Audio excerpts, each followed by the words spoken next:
Hi, so in this video I'm going to cover the foundation of minor arpeggios, basically the basic building blocks that you then can create all of your more complex, bigger shapes from, and I'll show you how to do that.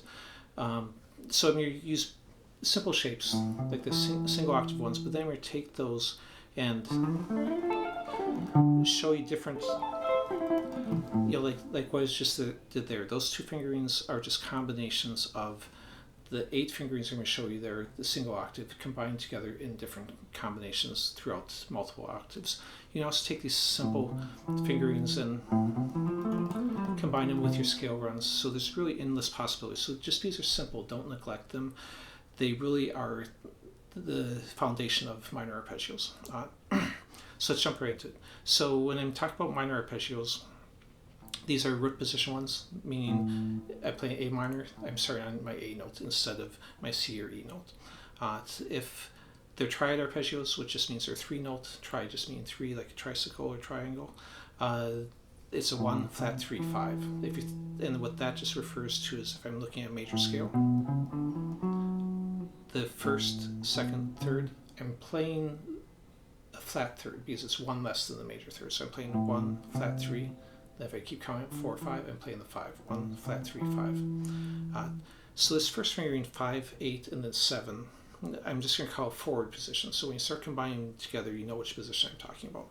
And I'm calling that because you're kind of moving forward with this. The root is here and both notes are in front of it.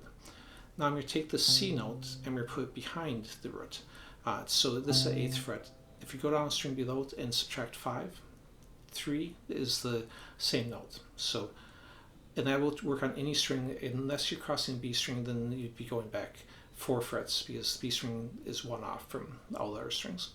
So this finger would be still A, C, and E, but 5, 3, 7. So I'm calling this one the middle fingering because the root's in the middle between the other two notes.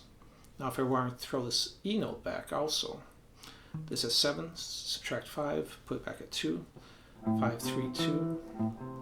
This fingering, I'm calling backward fingering because the notes are moving backward. They're all behind the root.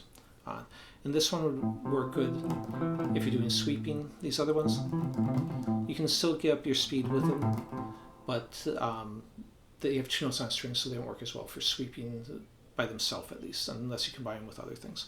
So now the 4th finger I'm going to show in this position will be just moving 5, 8, 12. I'm just going to call that one a 1-string fingering. You see that one quite often in things like tapping. That's just that same minor arpeggio, the one-string version.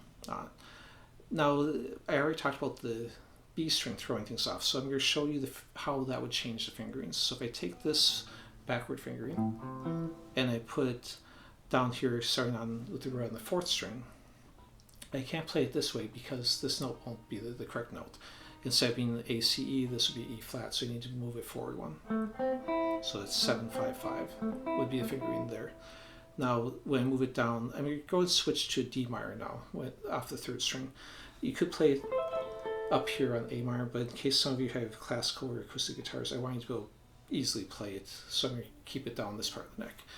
So this would be 7, 6, 5. This is the same fingering as here, but now both notes are pushed forward because I'm crossing the B string here, and then this note has to follow when this one's dragged forward. So still the backward fingering, not 7, 6, 5 in this case. Now these next two are less common, I would say, but they are still good to know. So if I do the forward one on the 3rd string, crossing the B string on the 2nd, it'd be 7, 10, and then this note would be pushed forward 1, so it'd be 7, 10, 10.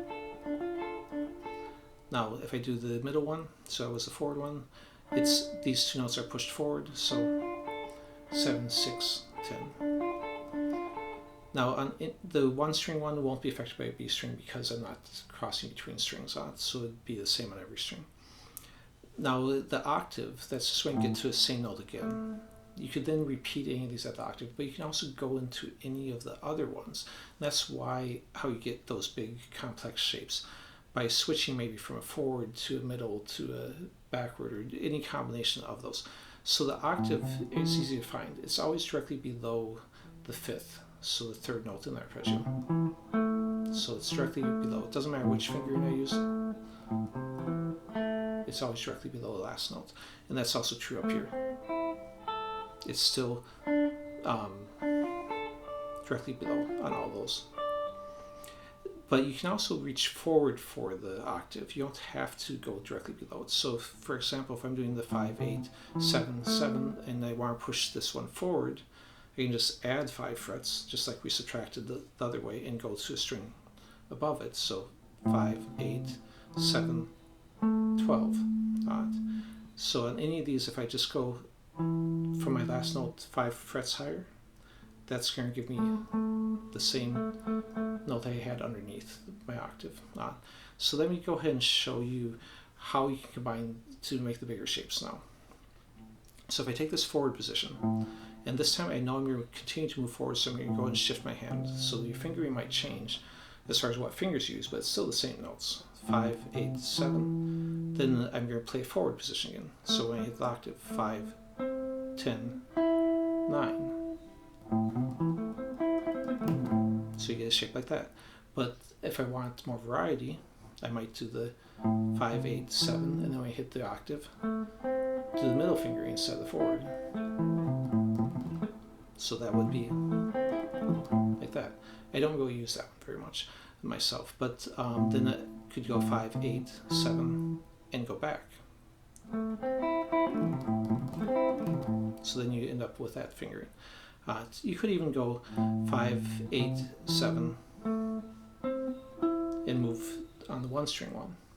Now you can then continue that same idea. If I keep going and do forward, forward, then I could do on the third octave, middle. In this case, because my octave is coming on the B string, it's pushed forward one, so that's why it's not directly underneath on it. Now I could also, on this, jump forward on the same string, just like we talked about earlier, and then I get this forward fingering, move forward for my octave, into the backward fingering. And that was one of the ones I played at the beginning. So lots of possibilities on here. Try it out. I'm going to go and show you the tab for it. So first line is just the basic fingerings that did on the 6th string, then the ones that cross the B string. Then on this one I show the 2 different forms of putting the octave in. And then I show the example of, that I was showing at the end where I combine 2 octaves together. So we'll leave it at that for today. Thanks for watching.